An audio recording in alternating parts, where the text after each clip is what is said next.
찬송가 330장 어두운 밤 시대리 330장 찬송합니다.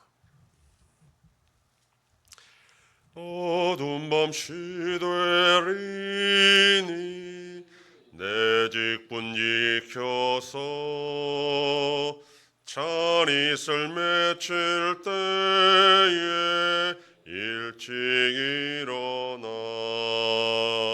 해 돋는 아침부터 힘써서 일하라.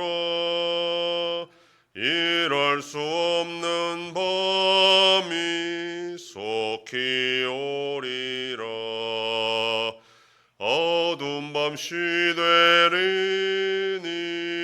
내 직분 지켜서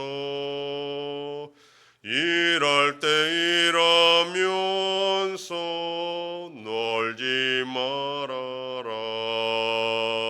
낮에는 수고하나 쉴 때도 오겠네. 일할 수 없는 밤이 속히 오리라. 어두운 밤 시되리니 내 직분 지켜서 지는 해 비낀 볕에 힘써 일하고 그 빛이 닿아여서 어둡게 되어도 할 수만 있는 대로 힘써 일하라. 전능하사 천지를 만드신 하나님 아버지를 내가 믿사오며 그 외아들 우리 주 예수 그리스도를 믿사오니 이는 성령으로 잉태하사 동정녀 마리아에게 나시고 본디오 빌라도에게 고난을 받으사 십자가에 못 박혀 죽으시고 장사한 지 사흘 만에 죽은 자 가운데서 다시 살아나시며 하늘에 오르사 전능하신 하나님 우편에 앉아 계시다가 저리로서 산자와 죽은 자를 심판하러 오시리라. 성령을 믿사오며 거룩한 공예와 성도가 서로 교통하는 것과 죄를 사하여 주시는 것과 몸이 다시 사는 것과 영원히 사는 것을 믿사옵나이다. 아멘. 하나님 말씀 요한계시록 7장 13절에서 17절까지의 말씀입니다. 신약성경 406페이지. 요한계시록 7장 13절로 17절 말씀 한 절씩 교독합니다. 장로 중 하나가 응답하여 나에게 이르되 이 흰 옷 입은 자들이 누구며 또 어디서 왔느냐?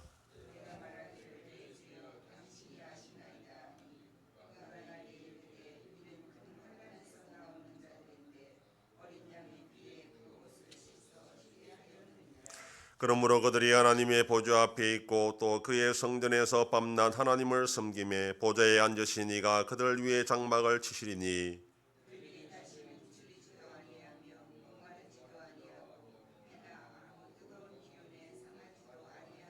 다같이 이는 보좌 가운데 계신 어린 양이 그들의 목자가 되사 생명수 샘으로 인도하시고 하나님께서 그들의 눈에서 모든 눈물을 씻어 주실 것임이라. 아멘.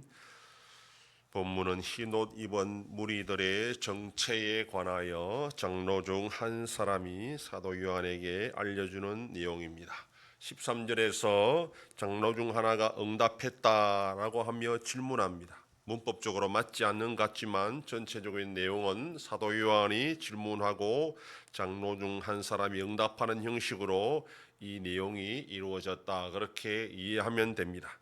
9절에 등장하는 아무도 능히 셀 수 없는 흰옷을 입은 큰 무리는 환란에서 나오는 자들이며 어린 양의 피에 그 옷을 씻어 희게 된 자들이라, 그렇게 말합니다.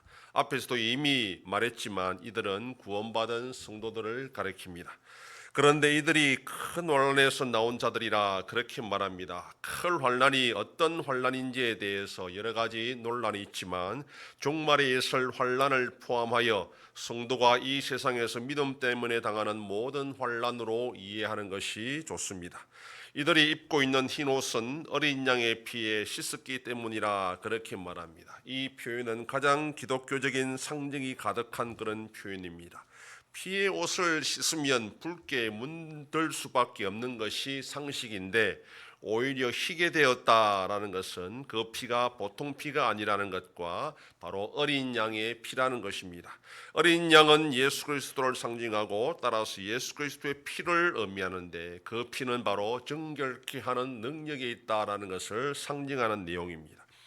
옷은 또한 죄인들의 행위, 업적, 공로 등을 상징합니다. 죄인들이 아무리 땅에서 이런저런 훌륭한 일을 해도 그 모든 것은 하나님 앞에서 더러운 옷일 수밖에 없다. 이사야에서 그렇게 말씀하고 있습니다.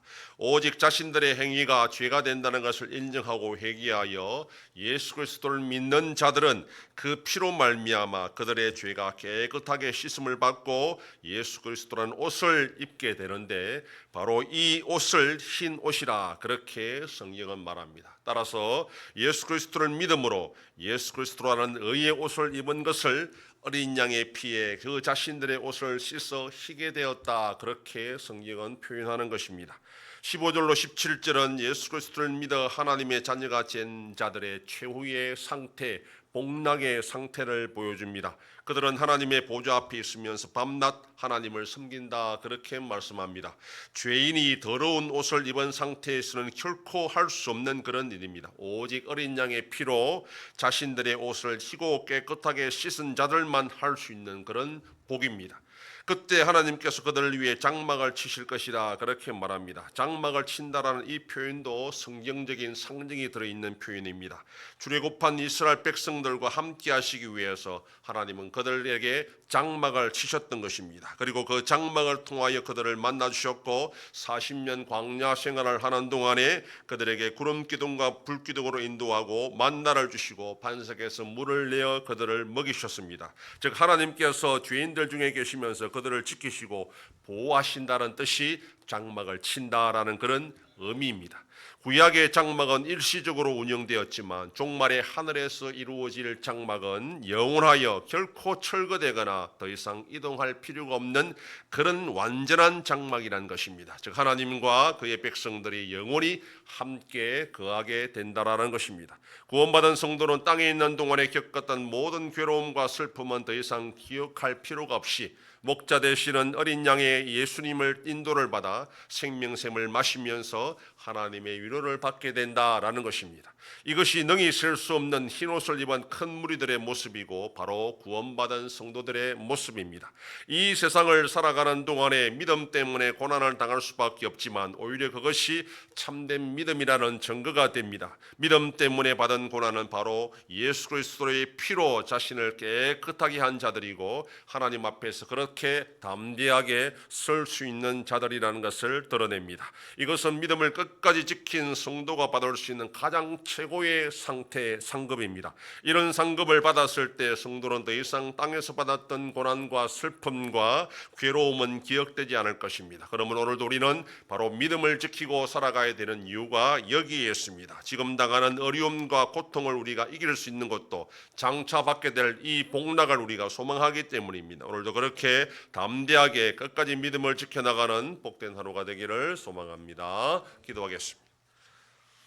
하나님 아버지 감사합니다. 지난 밤도 지켜주시고 또 이 새벽을 깨우며 주님 앞에 나와 기도하고 오늘 하루도 살아가게 하시니 감사합니다. 고난 중에 있는 사도 요한은 환상을 통하여 천국에서 복락을 누리게 될 성도의 최후의 모습을 통하여 믿음을 끝까지 지키는 것이 얼마나 귀한 것인지를 다시 한번 우리에게 알려주었습니다. 오늘도 우리가 이 세상을 사는 동안에 믿음 때문에 당하는 고난과 역경을 능히 이길 수 있는 힘을 주셔서 장차 주님 앞에서 참된 복락을 누릴 수 있는 복된 자들이 다 되게 하여 주시옵소서. 하나님 아버지, 우리나라와 함께 하셔서 하나님의 은혜와 공렬로 이 나라가 바로 나갈 수 있도록 은혜 베풀어 주시기를 원합니다. 계속되는 전쟁 속에 있는 나라들을 불쌍히 여겨주시고 속히 평안을 허락하여 주시옵소서. 우리 한송교회 새 일을 향하여 나타내심으로 하나님의 놀라운 역사가 일어나는 교회가 되게 하여 주시옵소서. 성도의 가정과 생업에 복을 주셔서 감사가 넘치는 가정이 되게 하여 주시옵소서. 자녀들의 삶 가운데도 함께하여 주시고 어린 생명들을 지켜주시옵소서.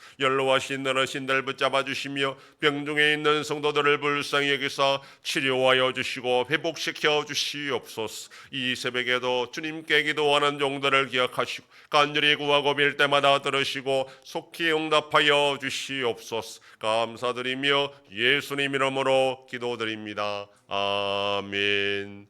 하늘에 계신 우리 아버지여, 이름이 거룩히 여김을 받으시오며 나라의 임하옵시며 뜻이 하늘에서 이룬 것 같이 땅에서도 이루어지이다.